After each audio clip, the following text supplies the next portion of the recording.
अस्सलाम वालेकुम नाज़रीन, मां आहियां शुएब अली उमरानी ऐं तव्हां ॾिसी रहिया आहियो BR टाइम न्यूज़। सभ खां पहिरियां शामिल कंदासीं हीअ रिपोर्ट।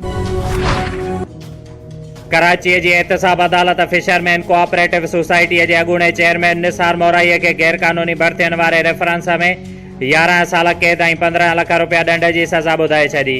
अदालत जवाबदार शौकत हुसैन, सुल्तान कमर सिद्दीकी ऐं इमरान अफ़ज़ल खे 7 साल क़ैद ऐं 1 करोड़ सज़ा ॿुधाए चइनि जवाबदारनि खे बरी कयो वियो।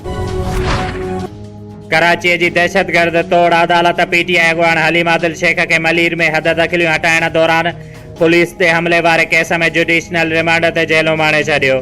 जिस्मानी रिमांड वारे पुलिस जी इस्तंदा रद्द गुज़िरियल ॾींहुं बि दहशतगर्दी तोड़ अदालत मलीर में नंढी चूंड दौरान हमले वारे केस में PTI अॻवान खे 25 फेबरवरी ताईं जुडिशनल रिमांड ते जेल मोकिलण जो हुकुम ॾिनो हुयो। कारियर नांग खां पोइ कोरोना जो मरीज़ हलीम आदिल शेख सां गॾु गिरफ़्तार थियल PTI समीर शेख सेल में कोरोना मरीज़ दाख़िल थियण जो इल्ज़ाम लॻाए छॾियो। संदसि चवणु आहे त SP सलमान खेसि धमकी ॾियण बैदि ज़बरदस्ती गाॾीअ में वेहारे वठी आयो। राति 12 वॻे सेल खां ॿाहिरि कढण जी कोशिशि कई वई।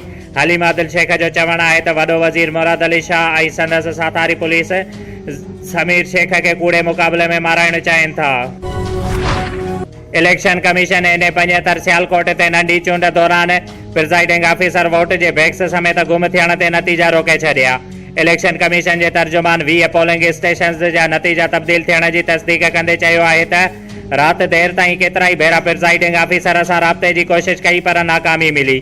IG कमिश्नर ऐं DC सां बि राब्तो न थी सघियो। चीफ सेक्रेटरी गुम कयल ऑफिसर्स ऐं पोलिंग बैक्स हथ करण जी ख़ातिरी कराई पर राब्ते खां पोइ उहे बि गाइब थी वियो। गुम थियल ऑफिसर्स बैक्स सुबुह 6 वॻे मिलिया। मुकमल इंक्वायरीअ खां सवाइ नतीजा जारी नथा करे सघजनि। अॻूणे वज़ीर आज़म शाहिद खाकान अब्बासीअ चयो आहे त जेसिताईं वोट चोरी थींदो आरो अॻुवा थींदा मुल्क हली नथो सघे।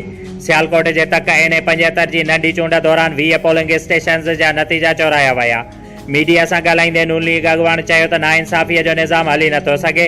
आम चूंडुनि जीअं नंढी चूंड में बि साॻी धांधली कई वई। आइन, इलेक्शन कमीशन, चीफ सेक्रेटरी ऐं इंतज़ामिया बेबस नज़र आया। नून लीग जी तर्जुमान मरियम औरंगज़ेब चयो त तारीख़ में पहिरियों भेरो वोट न पर इलेक्शन जो अमलो बि चोरी थियो। अमले जी चोरीअ जी FIR इमरान खान ऐं बोज़दार साहब ते दाख़िल थियणु घुर्जे। वफ़ाक़ी वज़ीर शिबली फराज़ चयो आहे त तहरीक इंसाफ़ सेनेट चूंडुनि में शफ़ाफ़ियत ऐं अपोज़िशन ख़रीदो विकिरो ऐं पैसे जी सियासत जो तसलसल चाहे थी। डिस्का वाक़े जी ज़िम्मेवार खे मुंतक़ी अंजाम ताईं पहुचाईंदासीं। ट्वीट कंदे शिबली फराज़ चयो त दुआ आहे त अल्लाह ताला मारिजी वियलनि जे मग़फ़िरत करे ऐं पोयारनि खे सब्र ॾिए।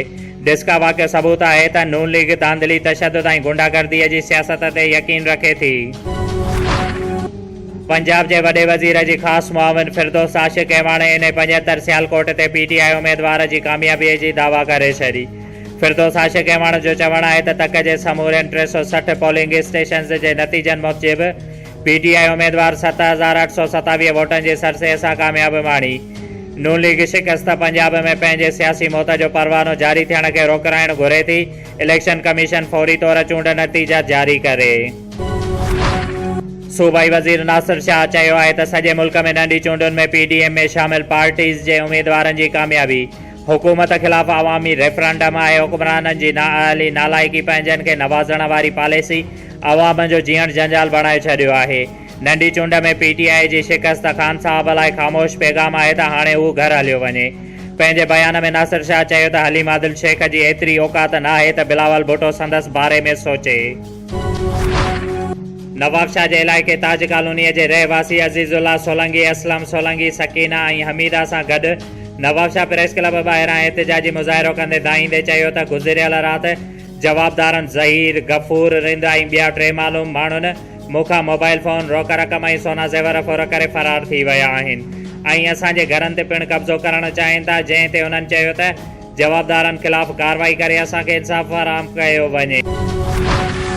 फिरोज़ फॉरेस्ट डिपार्टमेंट जे तरफ़ां DFC जे अॻवानीअ में कचे जी ज़मीन तां कब्ज़ा छॾाइण लाइ हिकु तरफ़ो ऑपरेशन वॾेरा मौजुनि में वॾेरनि जे कब्ज़नि खे बचायो वियो। बाक़ी ग़रीबनि जे फसलनि ते ट्रैक्टर हलाए फसल भेलिया विया। शुएब अली उमरानीअ खे ॾींदा इजाज़त। वधीक ख़बरुनि ऐं अपडेट्स लाइ ॾिसंदा रहो BR टाइम न्यूज़।